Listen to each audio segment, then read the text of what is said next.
direction Marseille. Le procureur de la République est en train de prendre la parole après cette agression antisémite ce matin dans le 9e arrondissement. Un enseignant de l'Institut franco-hébraïque La Source a été agressé dans le dos à l'aide d'une machette en raison de son appartenance religieuse clairement exprimée par le port d'un costume traditionnel et d'une kippa. Et ce, alors qu'il se rendait à son travail. Il s'agit à l'évidence d'une agression à caractère antisémite. L'auteur des coups a poursuivi son entreprise alors que la victime, qui avait pris la fuite, était tombée au sol, ce qui signe donc sa détermination. La victime s'est protégée avec ses pieds, avec ses mains et avec son livre religieux, la Torah. Selon la victime qui a été auditionnée, l'intention de son agresseur était de le tuer et son regard était particulièrement haineux au moment où il lui portait ses coups. Les cris de la victime ont alerté les voisins et des passants qui l'ont soutenu et aidé, et leur présence a mis en fuite l'agresseur, qui a d'ailleurs abandonné sur place sa machette et s'est enfui en direction du métro de Dromel. C'est là qu'il a été interpellé par une BAC et il a indiqué aux policiers dès son que lorsqu'il sortira, il s'armera d'une arme à feu pour tuer les policiers. Il a revendiqué avoir agi ainsi au nom d'Allah, de l'État islamique, répétant avoir agi à plusieurs reprises au nom de Daesh. Car, dit-il, les musulmans de France déshonorent l'islam et l'armée française garde les juifs. Il destinait son couteau en céramique d'une lame de 20 cm qui a été découvert lors il compte agresser, c'est sa version. Je répète, son couteau en céramique avec une lame de 20 cm au policier qu'il comptait agresser. La machette était légèrement émoussée, ce qui vraisemblablement a sauvé la vie de la victime. Par contre, le couteau, lui, était normalement aiguisé. Il n'a pas parlé, il n'a pas prononcé de mots à sa victime, il n'a absolument pas parlé à sa victime, et il n'a invoqué son Dieu Allah qu'au moment de son interpellation, mais absolument pas lors des coups portés à plusieurs reprises contre cet enseignant. J'ai saisi la brigade criminelle de la Sûreté des chefs de tentative d'assassinat en raison d'une appartenance religieuse et apologie du terrorisme. L'auteur est un jeune de nationalité turque et d'origine kurde, de 15 ans et 11 mois et demi. En réalité, il aura 16 ans la semaine prochaine. Il est totalement inconnu des services de police et totalement inconnu des services de justice. Il est régulièrement scolarisé dans un lycée de Marseille. Aucun trouble de nature psychiatrique particulier n'a pour l'instant été décelé ni dans son entourage familial ni dans le milieu enseignant, et il n'est pas apparu aux enquêteurs comme étant l'objet d'un trouble psychiatrique quelconque. Son profil semble être celui d'une personne qui s'est radicalisée, vraisemblablement, en tout cas c'est ce qu'il dit, via Internet.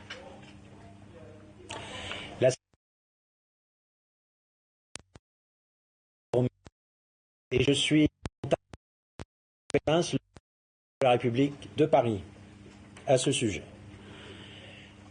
Si la section ne se saisissait pas, le parquet de Marseille compte requérir sa mise en examen pour les faits que je vous ai indiqués, donc tentative d'assassinat aggravée en raison de l'appartenance religieuse et apologie du terrorisme, et requérir à son encontre un placement en détention provisoire lors de son éventuelle présentation devant un magistrat instructeur.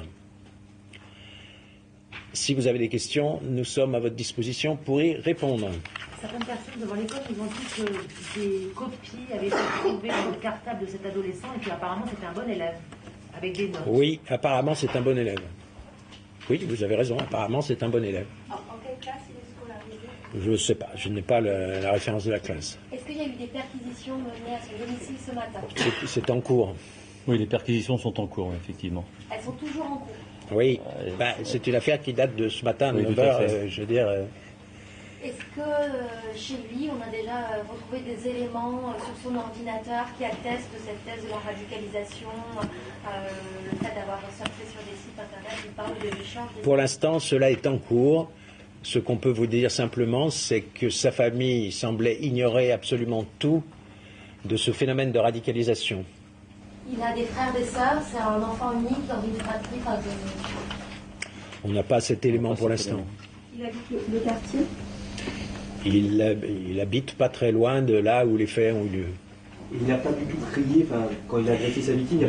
La victime est affirmative, il n'a prononcé aucun mot, il s'est contenté d'avoir un regard violent, si j'ose dire, que la victime qualifie de haineux, mais il n'a prononcé, en présence de la victime, aucun mot, aucun cri, rien de cette nature. Il l'a agressé par derrière. Par derrière, je l'ai dit, et je le répète, il l'a agressé par derrière, il est donc blessé à l'épaule et au bras, car il s'est protégé.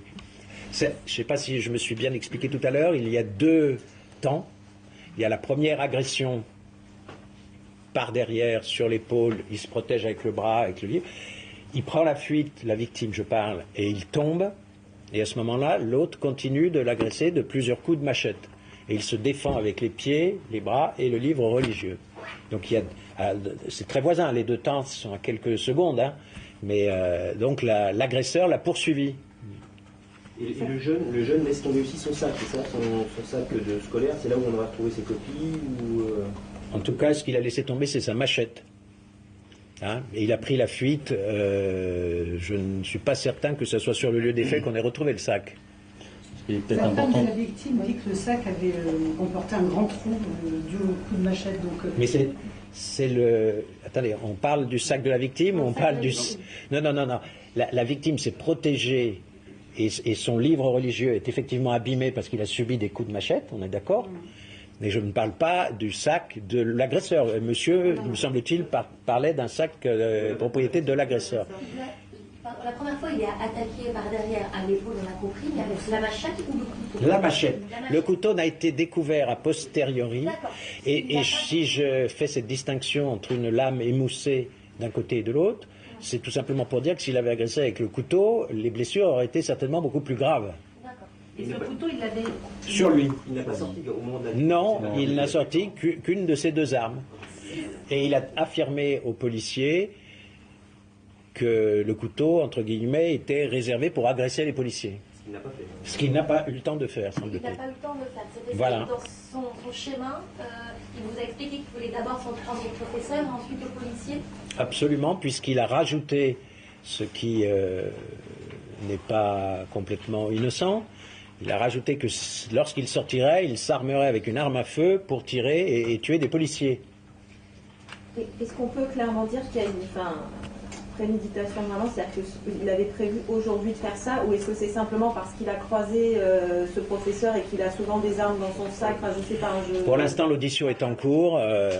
On vous répondra à ce sujet lorsqu'on aura la certitude des propos qu'il a en procédure.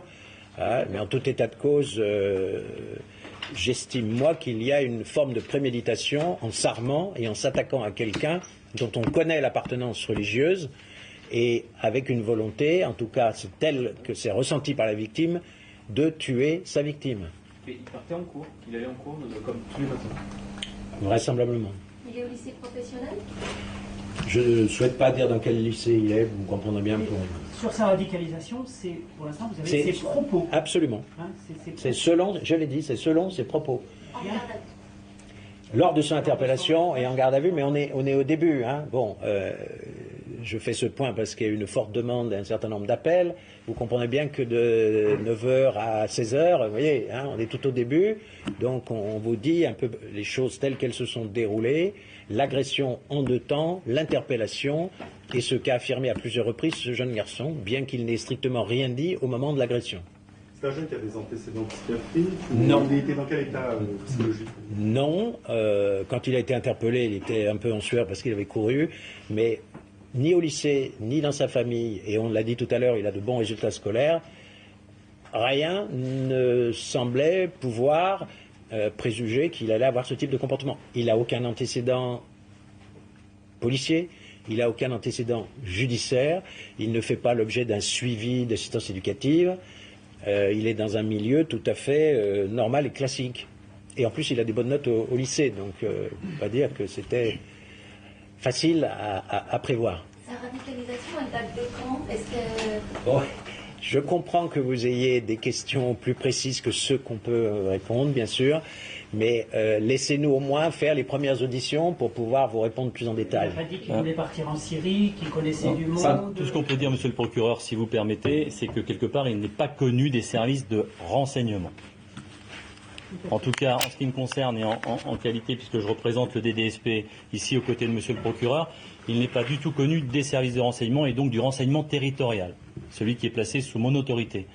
Et au niveau de la DDSI, de la DGSI, a priori non plus. Donc ça veut dire que c'est quelqu'un qui peut-être en voie d'eux, ou en tout cas qui s'est peut-être servi de certains, je dirais, outils, et Internet et les réseaux sociaux peut-être. En tout cas, effectivement, au regard de son comportement, je voulais aussi aborder une chose importante, c'est qu'il a quand même été interpellé grâce également à la vigilance de témoins qui étaient à proximité immédiate. Bien sûr, la victime était derrière lui et donc a couru sur une 50aine de mètres. Il y avait un scooter avec quelqu'un dessus qui a permis de nous renseigner en faisant le 17 et c'est par là même une patrouille qui se trouvait à proximité immédiate de son lieu d'interpellation qui a pu effectivement procéder à son interpellation proprement et de manière très professionnelle. Et c'est à ce moment-là effectivement, comme le disait monsieur le procureur, qui s'est mis effectivement à invoquer Allah, premièrement, et à dire qu'effectivement, il en voulait